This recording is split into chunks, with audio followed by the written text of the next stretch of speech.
আসসালামু আলাইকুম রহমতুল্লাহি ওবরাকাতু। মরিয়ম বিডি বাংলা ইউটিউব চ্যানেলের পক্ষ থেকে আপনাদেরকে স্বাগতম। ভাই বন্ধুরা, আপনারা সবাই কেমন আছেন? আলহামদুলিল্লাহ, আমি আপনাদের দোয়া এবং ভালোবাসাতে অনেক ভালো আছি। অনেক দিন পর, দীর্ঘ 1 থেকে 2 মাস 3 মাস এরকম হবে, দীর্ঘ 4 মাস পর আমি আপনাদের মাঝে হাজির হয়েছি। আসলে হাজির না হওয়ার কারণ অনেকগুলো ছিল। আপনারা সবাই জানেন, আমার বেশ ছোট আকার একটি খামার ছিল। টাইগার মুরগি, ফাউমি মুরগি, কোয়েল পাখি। তো যে কোনো একটা ভুলের কারণেই হোক আমি ক্ষতিগ্রস্ত হয়ে গেছিলাম, যে জন্য আর ভিডিওর সঙ্গে জড়িত হয়নি। মন মানসিকতা এরকম ভালো ছিল না।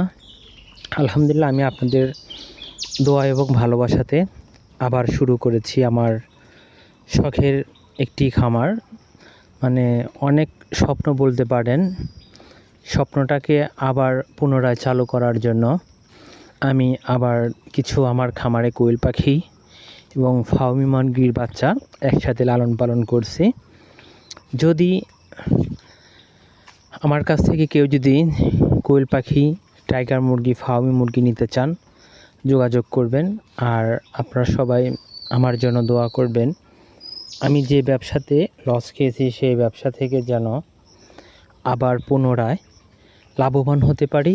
যে ক্ষতির সম্মুখীন হয়েছি সেই ক্ষতি থেকে যেন উঠে আবার দাঁড়াইতে পারি এবং ভালো মানের একজন উদ্যোক্তা হইতে পারি।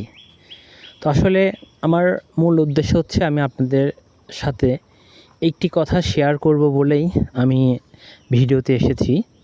মন মানসিকতা ওরকম এখনও পরিপূর্ণ আগের মতো করে উঠতে পারিনি। তারপরেও আপনাদের সাথে অনেক দিন যোগাযোগ হয় না, কথাবার্তা হয় না, কিংবা আমার ভিডিও আপনারা খোঁজেন, পান না। সেক্ষেত্রেই আমি ভিডিওতে এসেছি আমার ফাউমি মুরগি এবং কোয়েল পাখির কিছু বাচ্চা এবং ডিম পাড়া কোয়েল পাখি দেখানোর জন্য।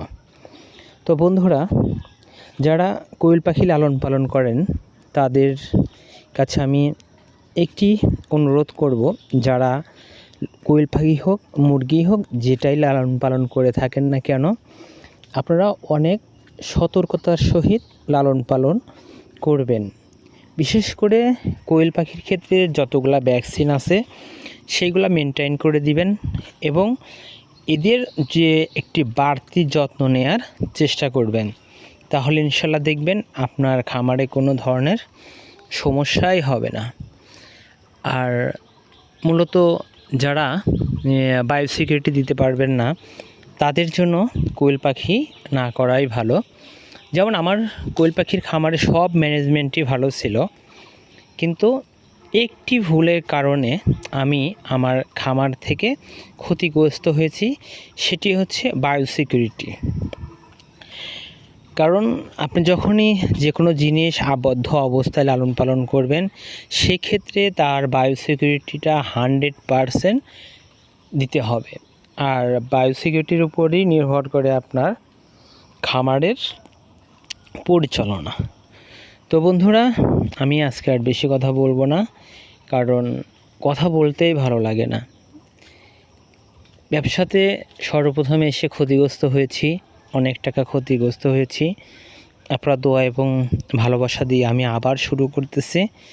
তো সবাই আমার জন্য দোয়া করবেন, আমি যেন আমার এই অল্প কিছু কোয়েল পাখি এবং ফাউমি মুরগি দ্বারা, টাইগার মুরগি দ্বারা আমি আমার ব্যবসাটাকে উপরে নিতে পারি। আসসালামু আলাইকুম।